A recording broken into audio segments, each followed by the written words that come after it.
Today is Thursday, the 14th of May, and we are reading from day 134 of the Book of Mysteries by Jonathan Cahn. Day 134, The Skeleton Prophecy. "Do you remember this place?" he asked. In front of us was a large and forbidding valley. "This," he said, "is where I shared with you of the valley of dry bones." We began walking in its midst as we had done the first time. Imagine you're the prophet Ezekiel. God places you in the midst of a valley like this and it's filled with bones. He tells you, prophesy to these bones. So you do. Suddenly you see the bones coming together one by one and forming skeletons. Then on the skeletons appears flesh and then skin. Then they come alive. Do you remember what it was all about? That Israel would come alive again as a nation in the land? Yes, said the teacher. But how? Israel was not to appear on the earth as the other nations. It would happen as in the valley of dry bones.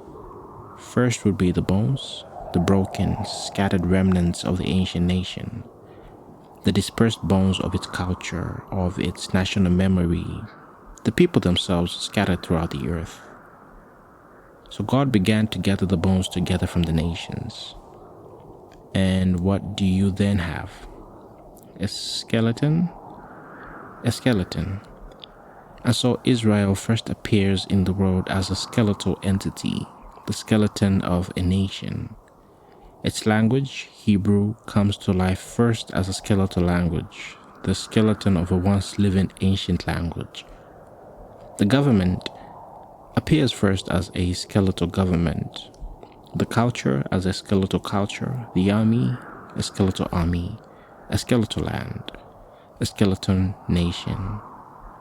And then, over time, the flesh appears exactly as in the vision. And on the day when Israel was raised from the dead, do you know what appeared on its proclamation of existence? What? The words, prophesy to these bones. The words from the valley of dry bones. How impossible is it to raise up bones and skeletons and cause them to come alive? Totally impossible. And for 2,000 years, it was totally impossible to raise Israel from the dead. But God said it, and God did it. Never forget that. He's the God of the impossible, the God who touches what is completely hopeless and dead and causes it to come alive again.